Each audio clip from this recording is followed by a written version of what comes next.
Support. I will go the Honourable Deputy Leader of the Opposition. Thank you, Speaker. I rise this evening to speak to this motion as amended. I'll do my contribution on both now. And I did want to follow both the mover of the motion, the contribution by the government and the contribution by the Greens, because one of the beliefs that Tasmanian Labor has is that we have a high level but a holistic view to the future of Tasmania and where we sit in terms of our energy security and the parallel path with energy and fuels. We commend the mover of this motion for bringing it and elevating the thinking and the considerations and our focus to a very high level and to long-term futures and what actually this government needs to be doing to prepare and protect Tasmania for the future. So we thank the mover of the motion for bringing this and for the amendments that we worked on together. I'm pleased that we've been able to work across the chamber on that. But I do want to, before I sort of go into my full contribution, I see parallel paths here in the contribution tonight. I see in the absence of global conflict and disruption, Tasmania is already on a path that required response to this type of this type of motion. And with this extraordinary disruption, it elevates and accelerates our need to actually address and respond and act appropriately right now. But I do find in what is a very serious matter before us, some of the contributions unfortunately a little laughable.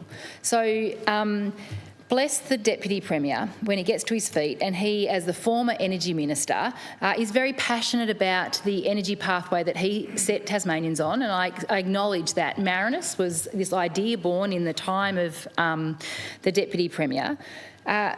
And we are finally at a position where Marinus it's open and going.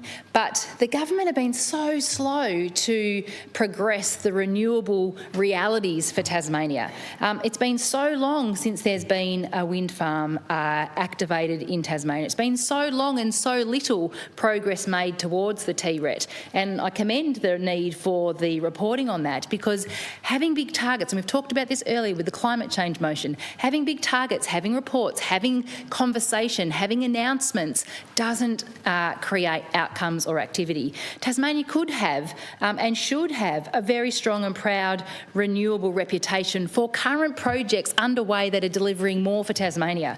But as I speak lightly about the Deputy Premier's contribution, I balance that with the contribution of the Greens. Unfortunately, in what should be a positive and collaborative position here, the Greens in your contribution talk about electrification, more vehicles, more infrastructure, the need for Tasmania maybe to remain independent and look after its own renewable investment and delivery of renewable energy. But the reality is that without the Marinus link, you're not going to get investors to actually invest in the renewables that will be needed to support that type of future for Tasmania. So Tasmania has to chart this course where we say we can have a really clear and strong future where we continue to reinforce reputations that we've been able to build historically, but that we're not maintaining right now. But it does require big decisions, it requires action, and it requires an alignment between all the things that are being spoken, not just a cherry pick of we'd like to electrify, but we don't want to support wind farms. We'd like to have this investment in Tasmania, but knowing that the investment only comes from things like Marinus. So one of the reasons why I wanted to rise and speak after these contributions is to say it takes a holistic, integrated and compromised position to actually deliver these outcomes for Tasmania. If you want to have and I note that the mover talks about a zero fossil fuel future, a fossil fuel-free future, then, you know, that is a long way down the path for Tasmania, because the reality is much of our industry, much of the things that keep Tasmania's economy and keep Tasmania moving are, in the short to medium term, reliant on diesel fuels. So I think it's commendable that we have this motion. Tasmanian Labor support this motion, and I just want to speak specifically to elements of the motion in support of the intention here. And acknowledge that, and I think it was useful that the mover of the motion detailed out some historical moments in time to demonstrate that, and again, I'm sorry, Deputy Premier, but I have to say this. You've risen on your feet multiple times this week and at the very last minutes of last week to say that the government acted proactively and, in fact, used the word swiftly.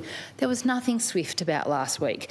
Crickets on Tuesday, crickets on Wednesday, crickets on Thursday, despite pressure and questions from not just this side of the House and across the Parliament, but also from industry and community members about what is the government doing. And it was only late into the day on Thursday that this emergency motion came up and we sat into the night, that response happened. I don't think it's fair and reasonable to say that the government has acted swiftly, and I don't think it's fair and reasonable for the government to say that there is public information about the current circumstances Tasmania finds themselves in, or the planning that this government is doing to move beyond assurances to the community, but to provide certainty to the community that the government know what and when they will do as things change in our immediate future. You can talk about TasAlert, and I know that the other minister in the chamber here this evening spoke about that earlier, but the reality is when checked at the time, it was days since there'd been an update. It's not in real time. There's been days between updates on TasAlert. Yes, there is a PDF updated weekly on the RecFit website, but who can navigate those? You know, that's not real information for public. That's not bringing the public along. The Deputy Premier talks about the roundtables and the communications and the discussions that are happening, but that's not information for the community, for the public. And in the absence of clear communication and communicating a clear plan, Tasmanians worry. And when you worry, you get panic, and when you get panic, you get poor behaviours.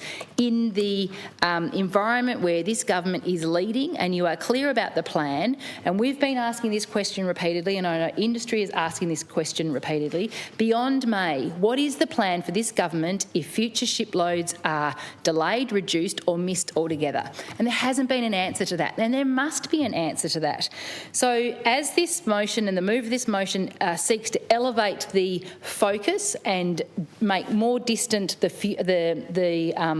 focus of this government in terms of high-level, long-term planning to secure the resilience and the capabilities of Tasmania to be on our own in a fuel-reliant future, this government must also continue to act proactively immediately to assure Tasmanians. We know that there are challenges, and I've been focused recently in the primary industry space with our farmers, with our fishers.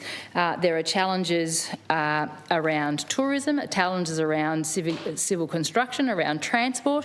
We know there's challenges with emergency services, with health. There's challenges in our community sector and in our homes, where there are already pressures. And a member for the Greens, member for Clark, raised that we've got this parallel budget economic challenges, we've got cost of living pressures in households, and then we've got this new fuel challenge.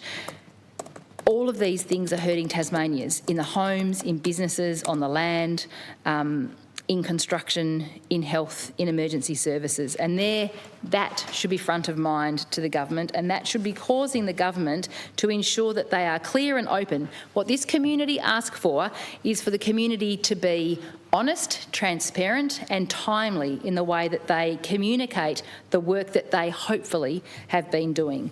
Because we know that for our Bass Strait Islands, as islands off an island, every little shock and shift has an immediate and detrimental impact.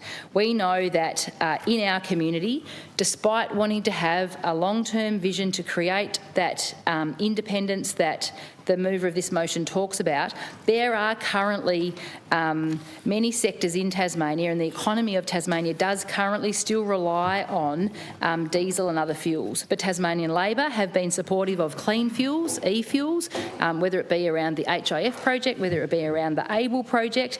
We know there has been ample opportunity for this government to either get out of the way or activate their support for alternatives in Tasmania. We know that there has been opportunities for this government to get out of the way or provide support to renewable projects in Tasmania.